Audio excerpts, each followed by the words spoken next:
एक यानंतर एक मुंबई मनपाचा जो काही विषय आहे त्यावर आमचे नसीमभाई सुरुवात करतील आणि त्यानंतर मी बोलणार आहे। एक सदनिका घोटाळा जो काही आहे त्यावर त्यांनी ते आता प्रकाश टाकणार आहेत।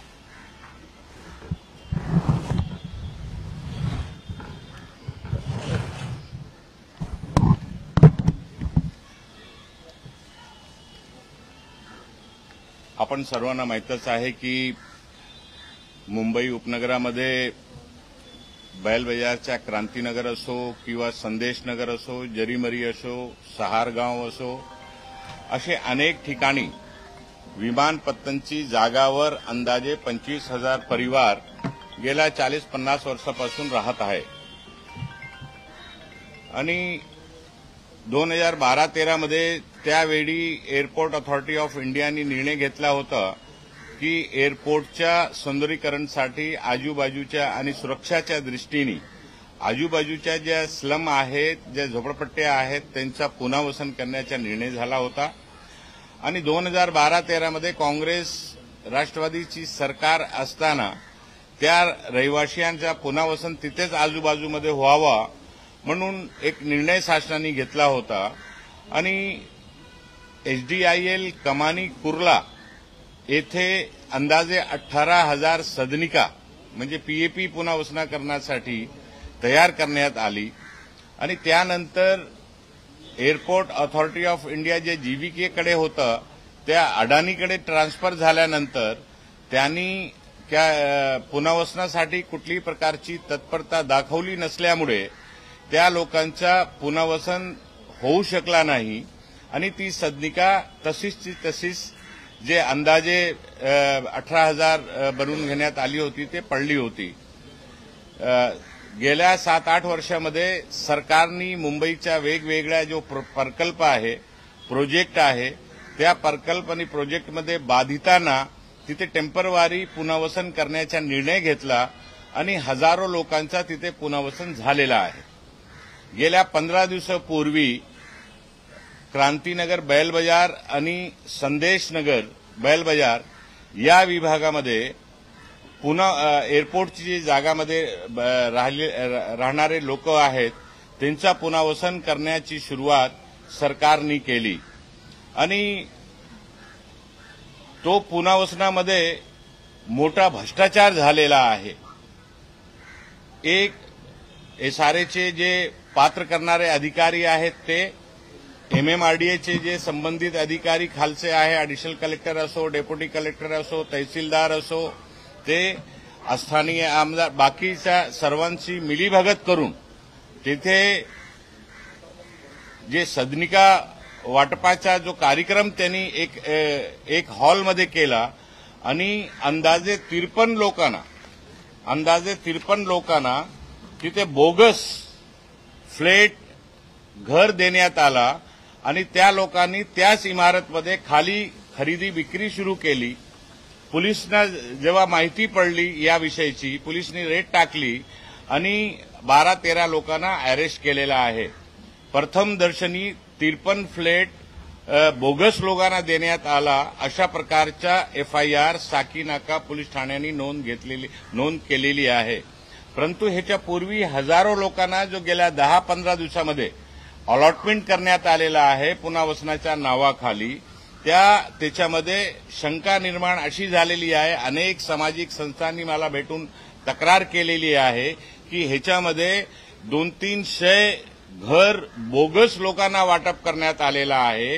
त्याची सखोल चौकशी झाली पाहिजे आणि पोलीस जो मुख्य ह्याच्यामध्ये आरोपी आहेत त्यांच्यावर कारवाई करत नाहीये आणि या सखोल चौकशीची आमचा पुनर्वसनाबद्दल कुठल्याही प्रकारचा विरोध नाहीये।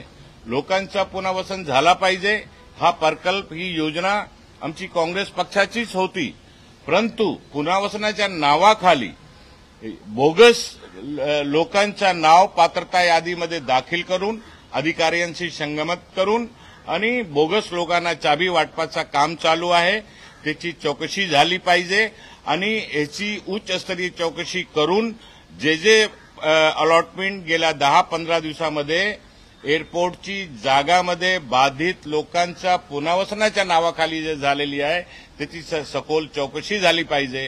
कारण जे बाधित लोक आहेत त्यांचा घर मिळाला पाहिजे. आमची सर्वांची मागणी आहे पूर्वीपासून की जे लोक 40-40, 50-50 वर्षापासून राहत आहेत विमानपत्तनची जागावर, एअरपोर्टची जागावर, त्यांना घरच्या बदले घर त्यांना सगळ्यांना मिळाला पाहिजे. म्हणून ते 18,000 घरं आम्ही बांधून घेतला होता आणि आता त्याचा दुरुपयोग होत आहे. सरकारची मिल्कियत लुटण्याचं काम स्थानिक पातळीवर होत आहे. राज्याच्या मुख्यमंत्र्यांची दिशाभूल करून राजकीय फायदा होईल अशा प्रकारच्या खोटे बोलून सरकारचा दुरुपयोग करून स्थानिक पातळीवर शिंदे सेनाचे जे नेते आहेत ते सगळे करत आहेत आणि त्यांची सखोल चौकशी या प्रकरणाची झाली पाहिजे अशी आमची मागणी आहे.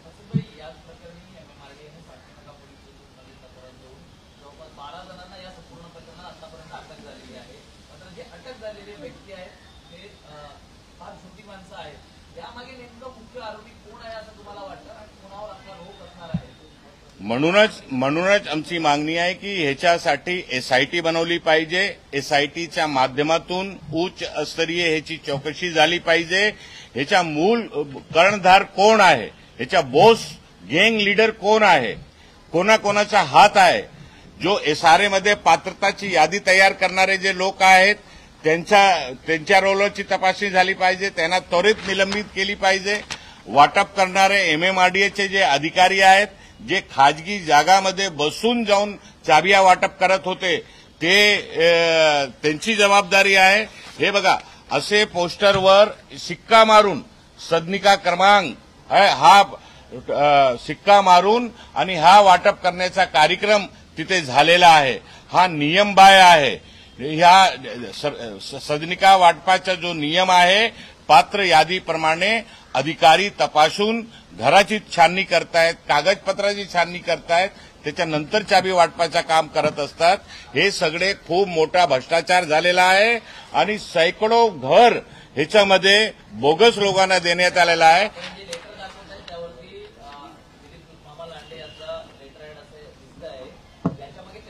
शिवाजी श्रीधर धुरी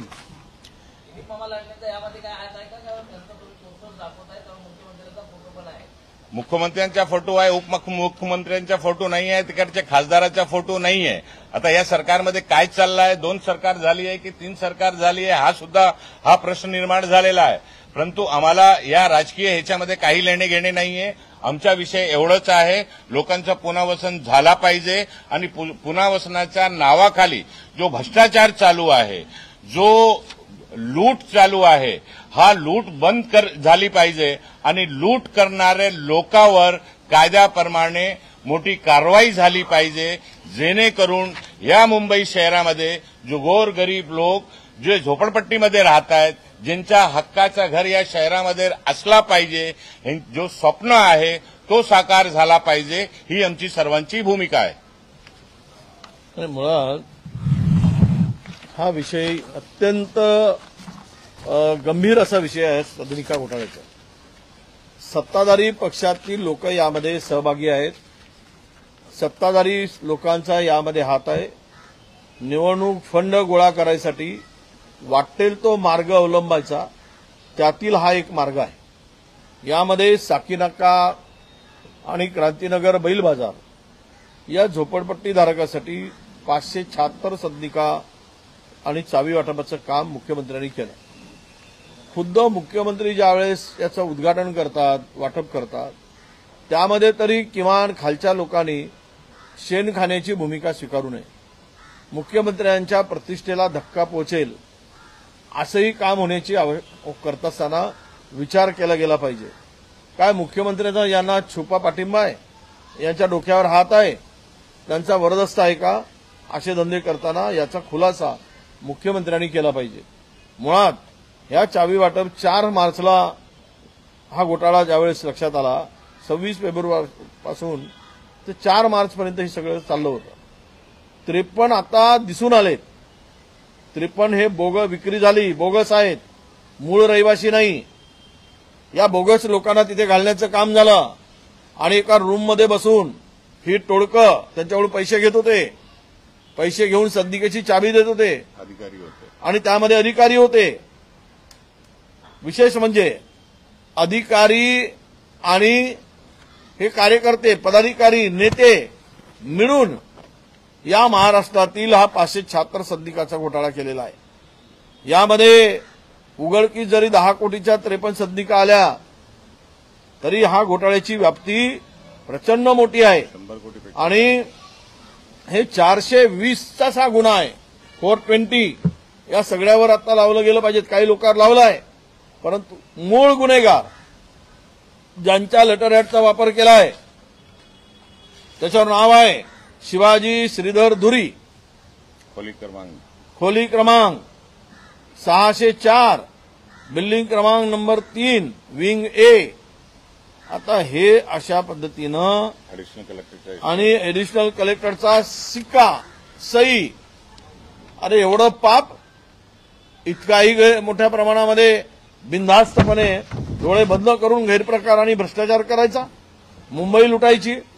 मुंबई हे अधिकारी साफ करतायत, ते कमी पडलं की काय? पुन्हा अशा प्रकारचा एक मोठा म्हणजे रॅकेट अशा पद्धतीनं रस्त्यात मैदानात करून या हक्काच्या गरिबांच्या मूळ मालकांच्या सदनिकाची विल्हेवाट बोगस दाखवून, बोगस सदनिकाधारक दाखवून, आपल्या झोपडपट्टीतले बोगस नावं टाकून या सदनिका लाटून त्यांना बेकायदेशीरपणे जे काही विक्री चालली आहे.